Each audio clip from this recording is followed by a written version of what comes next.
네, 안녕하십니까. 법선생 TV 이지희 세무사입니다.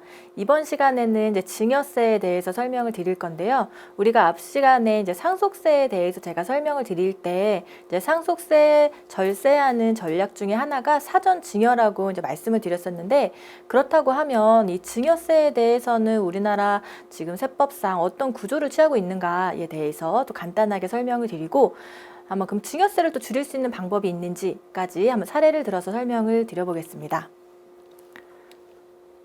자, 그래서 증여세 설명을 드릴 거고요. 이번 강에서 제가 설명을 드릴 거는 증여세 납세 의무자는 누구냐, 그리고 현행 세법에서 증여세 계산 구조는 어떻게 되는지에 대해서 설명을 드려보겠습니다. 먼저 증여세 납세 의무자는 수증자입니다. 수증자라는 거는 재산을 받은 사람을 얘기를 하는 거죠.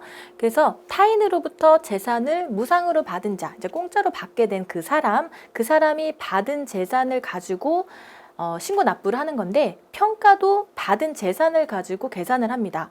이거는 상속세랑은 조금 다르죠. 상속세 같은 경우에는 피상속인의 총 재산가액을 기준으로 해서 세금이 계산이 되는데, 이와는 다르게 증여세 같은 경우에는 받은 사람이 받은 재산을 가지고 세금이 계산이 되게 됩니다. 자, 그러면은 어떻게 증여세 계산이 되는지 구조를 한번 살펴보도록 할게요. 근데 이 구조는 제가 앞 시간에 설명드렸던 상속세 계산 구조와 거의 비슷합니다. 보시면 증여재산에서 비과세를 빼고 법에서 정하는 공제금액을 빼고 합산 증여재산을 더하면 과세가액이 나옵니다. 이것도 상속세랑 비슷하죠?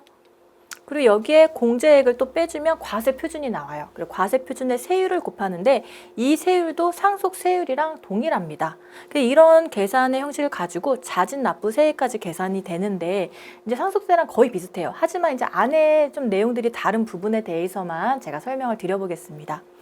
먼저 증여재산에는 본래 증여재산, 내가 받은 재산에 대해서 증여재산으로 하는데, 증여추정, 증여의제, 포괄증여라는 게 있죠.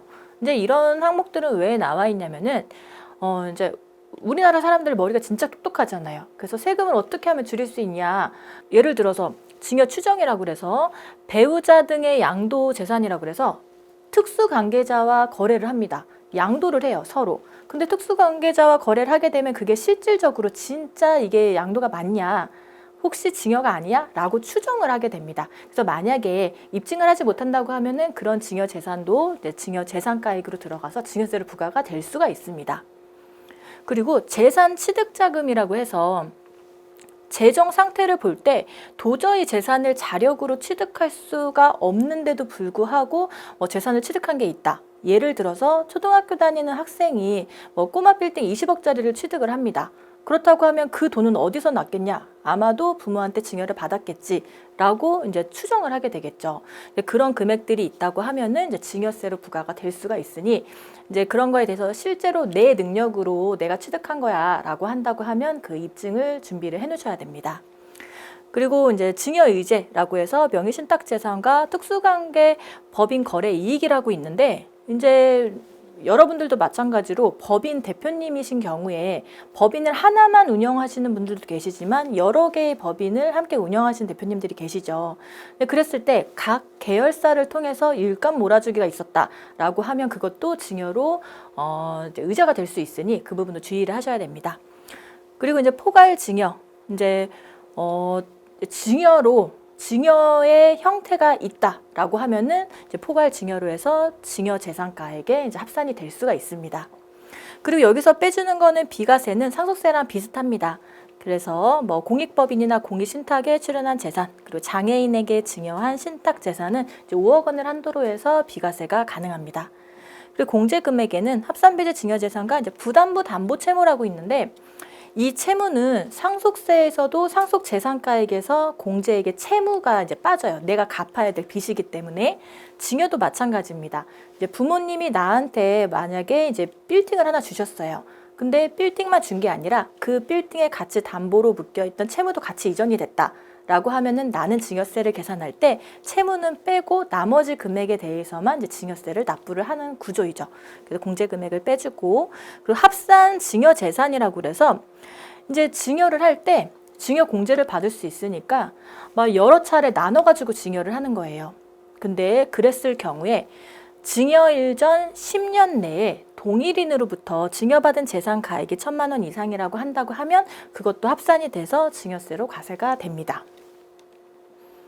자, 이제 공제에게 또 뭐가 있냐면 증여재산공제, 재손실공제, 감정평가 수수료가 있는데 감정평가 수수료는 500만 원 한도가 상속세랑 동일하고 이제 증여재산공제가 좀 다르죠. 네, 이거는 이제 많이들 알고 계시는 내용이지만 배우자 같은 경우에는 6억 원이 공제가 되고 직계존비속은 5천만 원이 공제가 됩니다. 하지만 미성년자는 2천만 원이 공제가 되죠.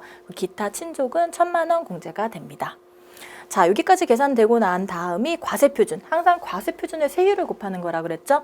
그래서 세율은 상속세랑 동일합니다. 그리고 세대 생략 증여 할증과세라고 세율의 할증이 되는 거예요.